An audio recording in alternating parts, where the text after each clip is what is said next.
Okay, for today's Fearless Fridays interview, I'm here with Sandra Henriques. And Sandra, if you could start by introducing a little bit about yourself and your career transition. My name is Sandra. I'm 39 years old. I live in Lisbon currently, but I was actually born in the Azores Islands.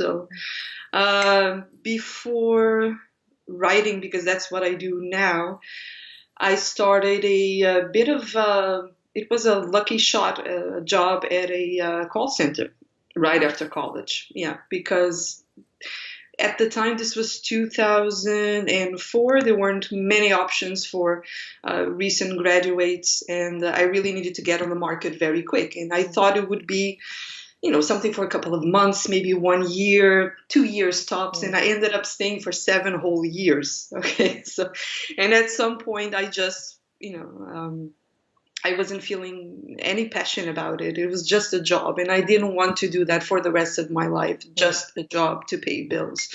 So I decided to leave in 2013. So I left in the beginning of 2014, and I started writing. I started my blog because I didn't have any experience, anything to show for. And how do you go and knock on people's doors and Mm. say, hey, hello, I want to be a writer without nothing to show for? So the blog came from there. And then I just started doing lots of different jobs as a freelance writer. Great. That sounds very familiar, to be honest, taking sort of a temporary job after school, after university, and then 10 years later, you're suddenly, what happened? It happens to a lot of people, and most Yeah. of the people who worked with me were actually going through the same thing because Okay. no one wants to work in a call center for the rest of their Mm. lives, I think. I mean, even if they have lots of career opportunities, Mm. which it's always limited because we were about 300 people, I think, in total. So there won't be 300 promotion opportunities Mm. for everyone, no matter how much they say so in the beginning, because that's the kind of pep talk they give you, like, oh, you can be anything you want. But reality is not that. Yeah. Mm. Mm. And you Yeah. mentioned there was a point at which you decided, okay, enough is enough. What do you think drove you to that point? What was it that happened then that hadn't happened earlier? Well, I started as a call center operator, taking calls, everything very normal. Then 2, 3 years later, I became a team leader, and it was sort of a junior management position, so higher pay, higher responsibility. And I thought, okay, this was it. I needed this, and the first 5 months were amazing. I was Mm. like, yes, this is what I need to do, but it was not. And then I couldn't connect to what I was doing. I couldn't connect. And I kept thinking back to my self at age 15 or 16 and thinking, what did I want to be when I grew up back then? Mm-hmm. And it was always writer. Mm. And I started thinking, and then during one training session for my job, the coach actually asked one question. We had to think. We no, we didn't think about the answer. We had to reply immediately what came to our Mm. minds. And he said, "What would you be doing right now if it wasn't for this job?" And without thinking, I said, "Travel writing." And I was like, "Oh." And he said, "Huh, interesting. So you would rather be a travel writing?" And I still email him back and forth because he knows I've left the company, and he Mm. kind you're a coach, you know that. Sometimes you know that, this is not what she's supposed to be doing. Mm-hmm. But I'm not going to tell her. She'll figure it out later. And I finally figured it out, like Mm. almost 5 years later. And so, yeah. Mm. That's an interesting one. In a way, you're lucky that you had that because some people will say, "Oh, I don't know what my passion is, and it's Yeah. not clear what I want to do." So that's helpful, I guess, if you do have something in your past from your childhood that you know this has always been my Yeah. dream. But then you don't think of it as a job because Mm. it's something you love doing. It's something that comes easy for you. I can spend hours writing. I can, come up with an article. Like I can write 1,000 words in 2 hours or so if I don't have to do much research. And I thought, if this is easy, then this is not a Mm. job because jobs are not supposed to be easy. You're supposed to, wake up feeling grumpy and on Mondays and all that. So this is not a job. And I always thought that no, this was not it. But then eventually I took that step forward. That's fascinating. Speaking of limiting beliefs and things in terms of like, oh, if it's easy and if I enjoy doing it, it can't possibly be a career, which is such a shame. But definitely Yeah, but something I think we struggle with. Yeah. And I think it's always the support around. I had a very supportive family. My parents still worry about like, okay, maybe she's happy, but and I'm almost 39, but they still worry.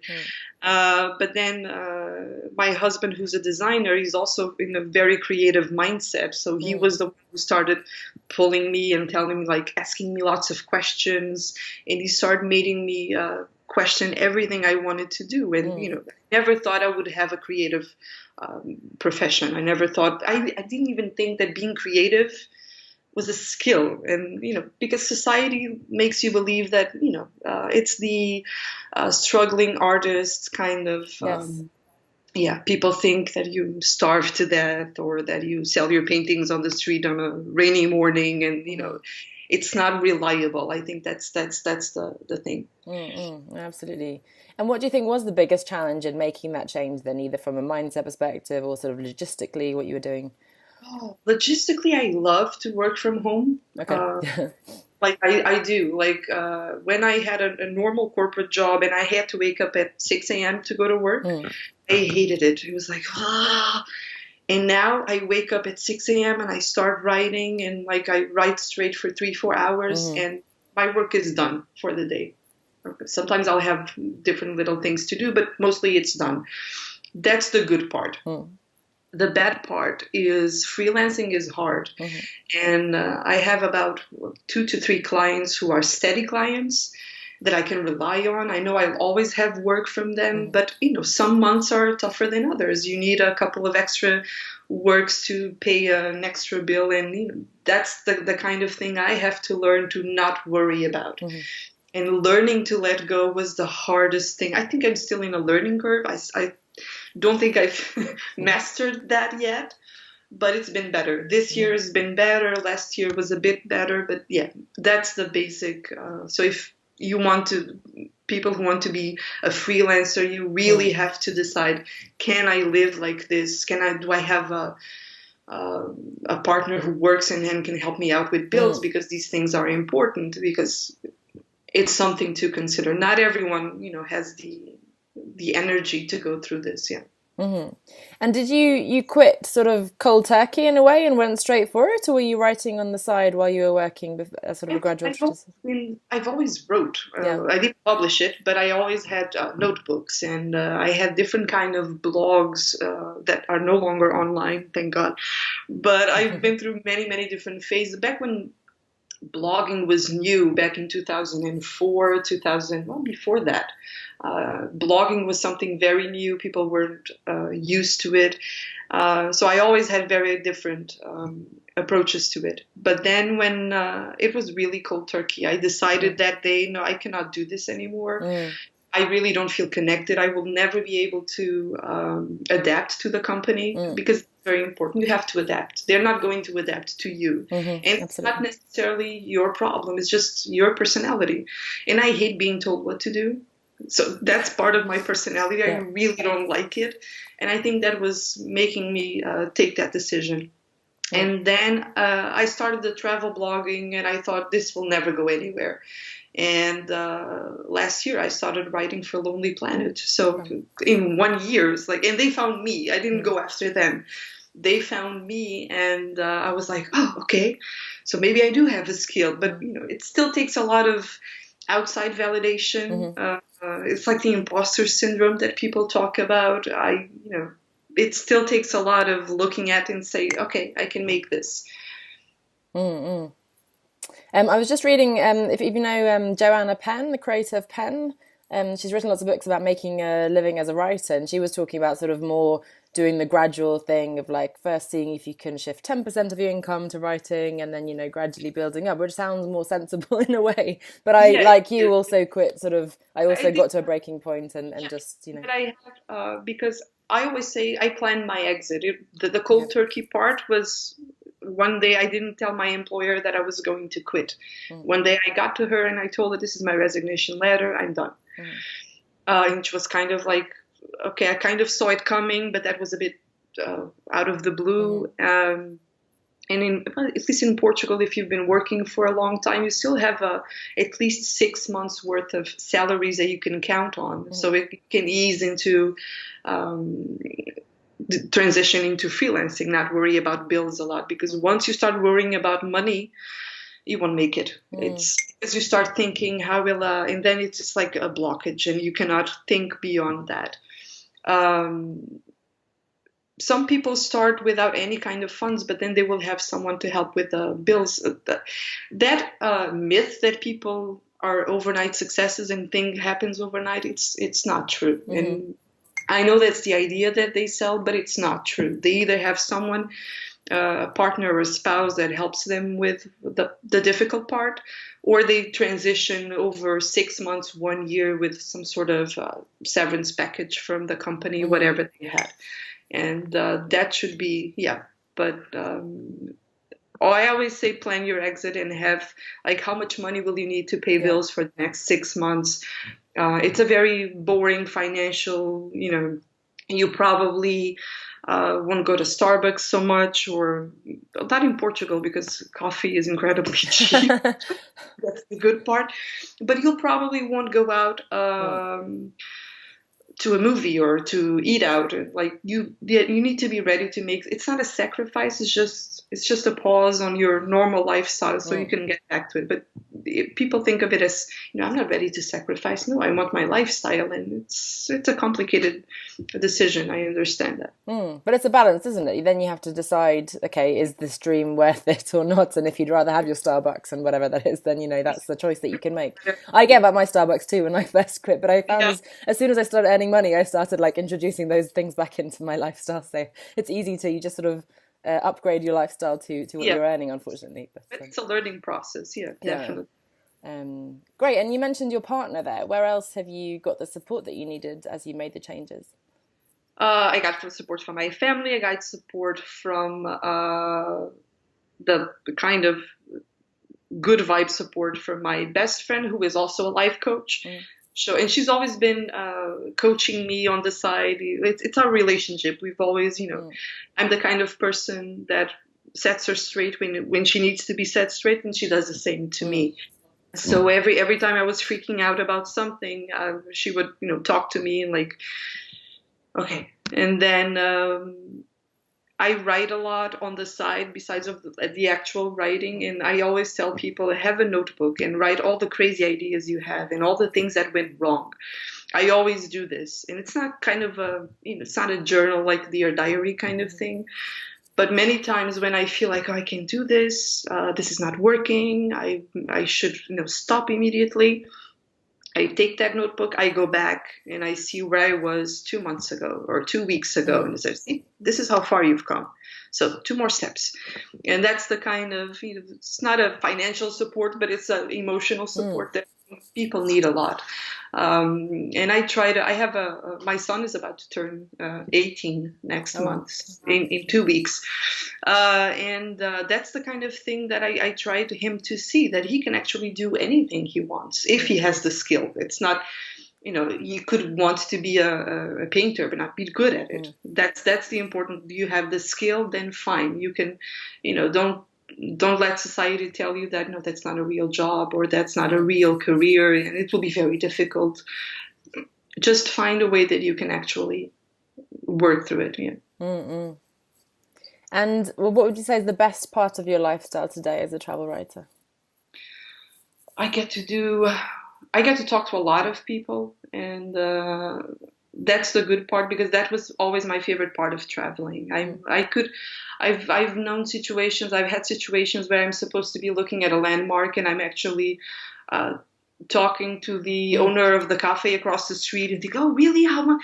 Like the whole, I have a blog post that I wrote. I was doing research for my book at the time, and I was visiting lots of museums and different, which is, kind of boring. Like you spend 1 week visiting museums, there's nothing new. And I started chatting with the employees, and I've learned many different things about their lives and how they connect to people and how passionate they are about the things they do. And that's really important, because if you work in the travel industry and you're not passionate about what you do, like it's not going to work. People were not going to feel that vibe. Right now, I'm not traveling as much as I wanted to. I started having lots of freelance work, and I couldn't just, pack up my bags and leave, Mm, and things were a bit, I needed to pause for a while. But yeah, ultimately the people that I meet and the stories I get to tell, mm. that's the most important part. Yeah. And what kind of travel writing do you do? But usually I focus on cultural tourism Hmm. mostly, which is the most interesting. I think my pet peeve about travel writers, and I'm sorry if they're going to, probably call me names on social media, but I don't like when they call a destination cheap or affordable. I Hmm. hate that. Like, as a local, when people tell me that, oh, Lisbon is so cheap, I just like, but that's not it. Lisbon, you've been to Lisbon. I don't know if you had time Mm, to walk around in it. Yes, it's cheap, but there's more to it, mm, and that's the most important part. And the stories that you can tell. Yeah. mm, mm.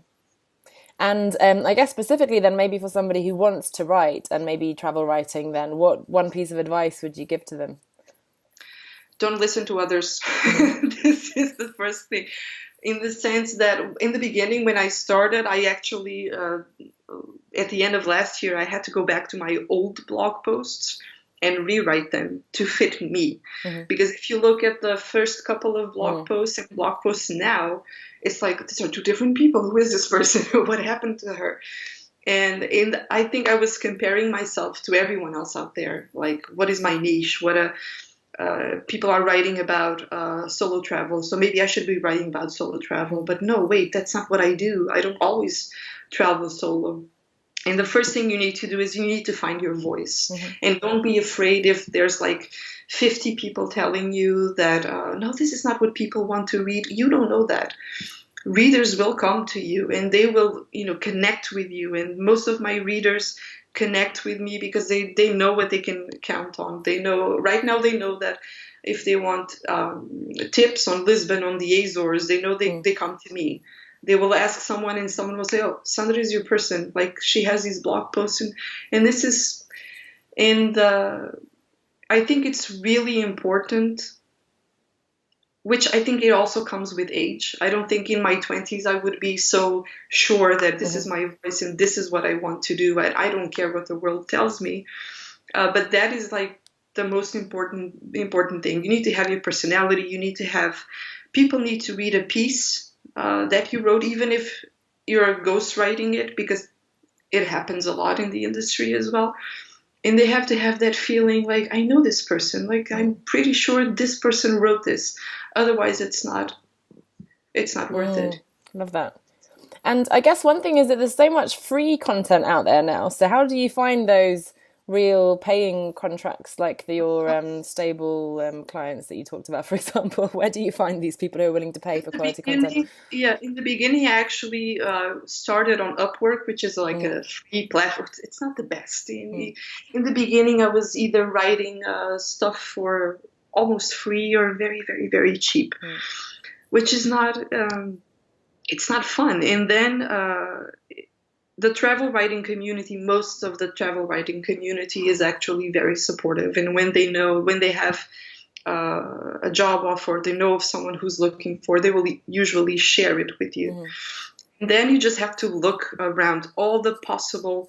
I have a list of travel magazines and travel websites that I want to pitch to, but I just didn't have the time and the energy to. And it's like a long list of 10 to maybe 20 publications. mhm, And they might all say no, mhm, or two of them might say yes. And but now that I also, don't be afraid to write for free, guest posting mhm, on in the beginning. If you need to get yourself out there, people need to know you, because you start adding those things to your portfolio, and mhm, then it starts growing, and then you start people start paying attention to you, because this writing for Lonely Planet now, that's what, when people see Lonely Planet, they think, oh, mm, wait, if Lonely Planet, hired her, which is not hiring because I'm still freelancing, mm, but if she's writing for them, then her quality is good enough. Then the only problem here is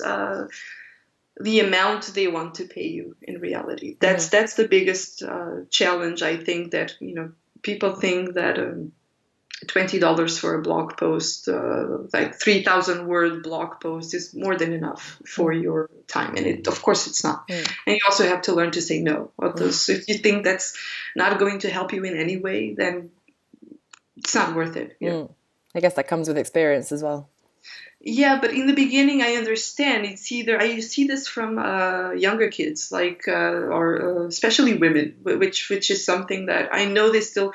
I know that I was them 10, 15 years ago, and I know they still need to get to the same level where I am right now. But most of the women will always be less paid than men, and this happens in freelancing as well. Because if a woman fights back or tries to negotiate, then she's hormonal, then she's yeah.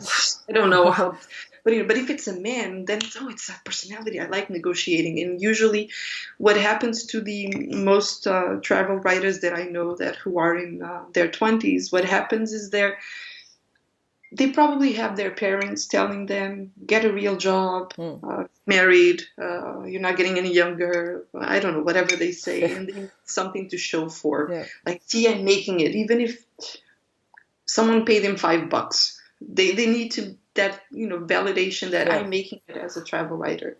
And that's really, but we try to support them and show them, like, you have to wait and let things happen as well.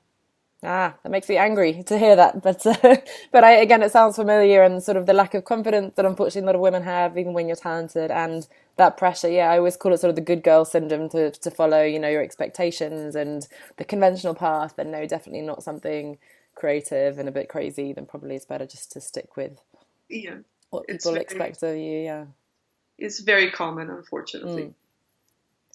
Great. Well, Sandra, it's so lovely talking to you. Where can we read your travel writing? Where can we find your blog, your book, anything you want to share?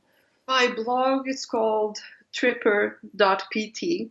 So you can, and elsewhere, right now I'm writing for Lonely Planet. So far there's one article out, which is called the 10 best views of Lisbon, which made me walk up in hill. That's good exercise regime. But I had fun, and it's been fun to work with an editor as well, because that's the second level of writing. So far, everything was. Although I'm very good at self-editing most of the times, it always there's something that always skips. Working with an editor has completely changed the way I write, because it's really nice to bounce back someone who can read it and say, I'm not getting this. What do you mean by this? And it's like, oh, wait, I have to rephrase it. And he also learned, I also learned from him to actually be very concise, because some things, if he tells me you have to describe, imagine like I have to describe one area of Lisbon in 50 words or less. The first time I panicked, like, I have to talk about the sky and the architecture. And he said, no, 50 words. Like, okay. And that's really, made me improve a lot of it. Blog, I still go a bit rogue, and I still do what I want because it's my blog, so I can be whoever I want. But it's been fun to write for different publications as well. Yeah. Editing, I guess, is a tough skill. So it's I can imagine it's fun to work with someone who loves writing and words as much as you do, and can adapting your language to different kind of people who are reading you. It's very fun. Yeah. I find they always pick up on the bits that I knew weren't very strong, and I just sort of it's fine, and that's always the bits that people pick up on. So it's probably a helpful way to learn self-editing as well, to evolve. Well, I'll be honest. The first time that I wrote for them, and he sent me back the draft with his notes, I was very offended. I took it very personally, because I'm a writer. Like, it was that kind of, and then that's the part of no, that's not my blog. I wrote the content, but the content is not really mine. So I have to let go. It was a process as well. Right now, things flow and it's very easy, and I already know what he's going to say sometimes. So I try to change it before. So yes, but it's a learning process. It's a trust relationship, I suppose, as well. Once you've established that he knows what he's doing, then it's easier to listen to what he says. It's kind of letting go of your baby. It's like, oh, no, but it's mine. It's not. It's actually not. So. Okay, well, thank you so much. It was lovely to hear about your transition and to get your tips. So thank you for sharing that. Hopefully, people will be inspired to continue to. If they're, the bottom line is, if you're not happy, if something is off, if you don't feel like getting up every morning to go to work, then something is off, and you have to realize if it's the job, if it's you, if you need to change. Yeah.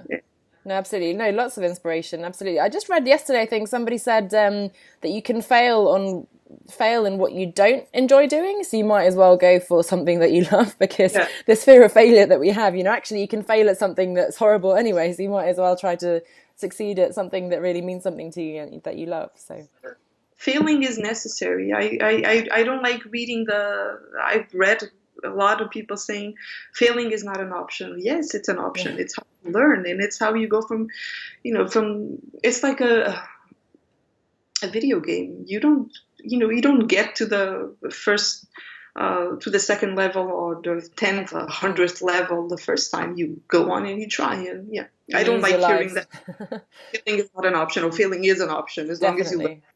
Failing is an option as long as you learn from it, which is an important caveat. Yeah. Wonderful. Thank you so much. Thank you, Anna.